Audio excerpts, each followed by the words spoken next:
จะไปดีเมื่อนี่เฮามากินอยู่กับรายการ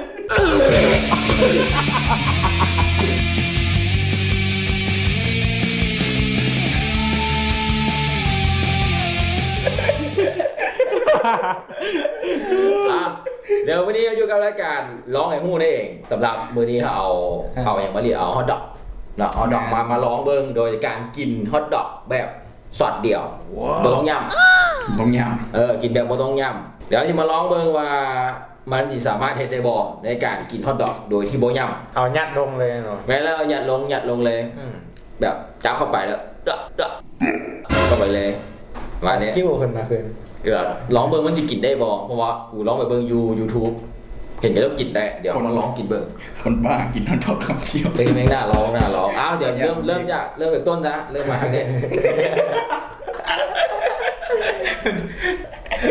ไอ้แม่งค้าคอหรือบอกเตะเขาหลังแม่งเลยออกมาคืนนี่เดี๋ยวเริ่มจากต้นก่อนนะต้นดอกสิประมาณนี้จุ่มน้ำหน่อยนึงมันเห็นกับเจ้ากับจุ่มน้ำนะแต่มันนะ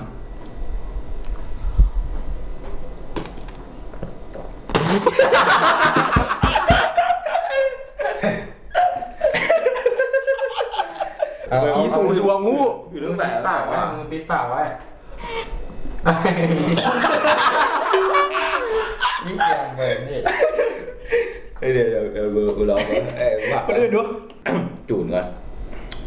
เฮ้ยเดี๋ยวพัน เน่งเนี่ยตื่นเต้นอยู่ไหนกูเอาอ่ะมันตื่นเต้นอยู่ไหน โอ้ เพลงต่ำนี่เดี๋ยวไม่ถ้ามันลงพิษหูนี่มันจะอัดหลอดลมเฮาแล้วสิตายแทบเอาไม่อดีไม่ดี ยัด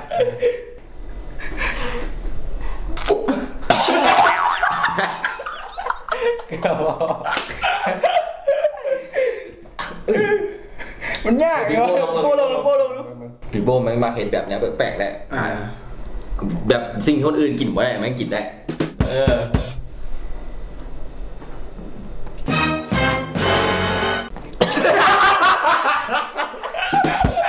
เก็บหน้าเดี๋ยวมันโมลงเว้ยมันลงไปลายอะไร เข้าใจว่ามันไงมันคล้ายอย่างมันคล้ายเลย แช่ไป ยากอ่ะไม่ได้ โอ้น้ำตาเลยโลก ยาก เกือบจำว่าอยู่ มันนี่ยังไงวะแม่นี่เป็นเด็กวะ จึงโดนลอย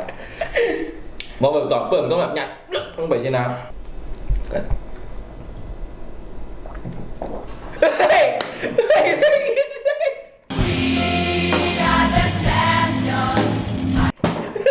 ได้ต้องกินน้ำนี่ ต้องได้กิน ไม่เหรอ โบเป็นอันมันต้องมีน้ำอยู่ในปากหน่อยหนึ่งก่อน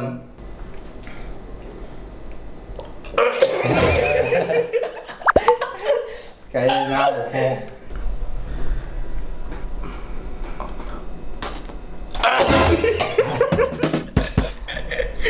เฮ้ยพี่โป้ลองดู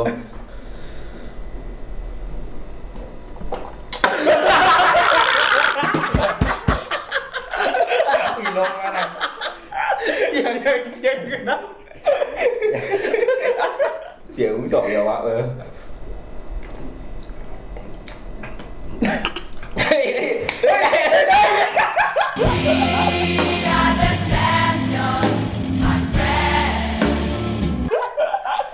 กูไม่เงี้ยเรื่องเดียววะกูก็ต้องได้ไปแล้วเนี่ยมันยุ่งแล้วมันยุ่งลงไปเลยนะมันดันลงเลยมันเข้าได้ครับ แน่นมีเสียงว่ะ มันแน่น เราเอ้ยต้องแค่ไหนได้ไป จุกเว้ยฮะ จุ๊บมันเป็นคดอยู่ลำไส้เองว้า เนี่ย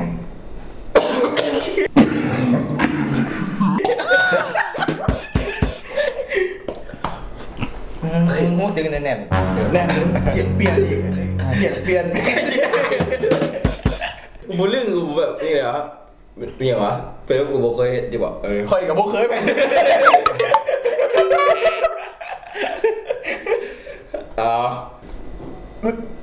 แบบ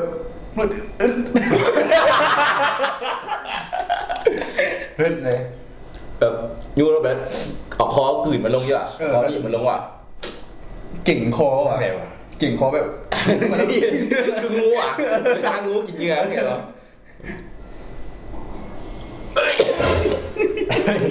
บ่ได้ตัวผมบ่ได้ ทางไก่ต่อต้าน บ่ได้เนี่ยบ่ได้บ่เก่ง เอาต่อไม่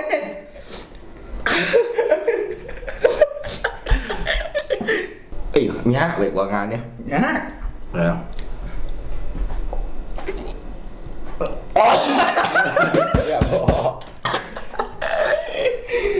เฮ้ยบ่ได้จะแบบคลิปนี้คลิปกินฮอทดอกที่เขาออกมาร้องให้ฮู้เนาะกับฮอทดอกกินคำเดียวสอดเดียวแบบที่โบย่ำมีต้นเห็ดได้ปีโป้เห็ดได้หรือว่าไอดีเห็ดโบได้อย่าลืมเนาะสำหรับคลิปนี้ให้ตัวความบันเทิงเท่านั้นไหนแซ่บนะ ง่ายกว่าแค่พี่ ฟื้นเดียว จำได้ไหมจำ เบื่อเห็นหน้ากูเองนะเห็นแล้วอยู่ฮะสำหรับคลิปนี้เฮ็ดเพื่อความบันเทิงแล้วก็เพื่อเกี่ยงวะเพื่อเขาอยากร้องเองก็เป็นคลิปที่เขาอยากร้องกันเองอย่าไปตามเด้อเบิ่งความบันเทิงบนแนะนำให้เอาไปตามอันตรายจ้ะอ้าว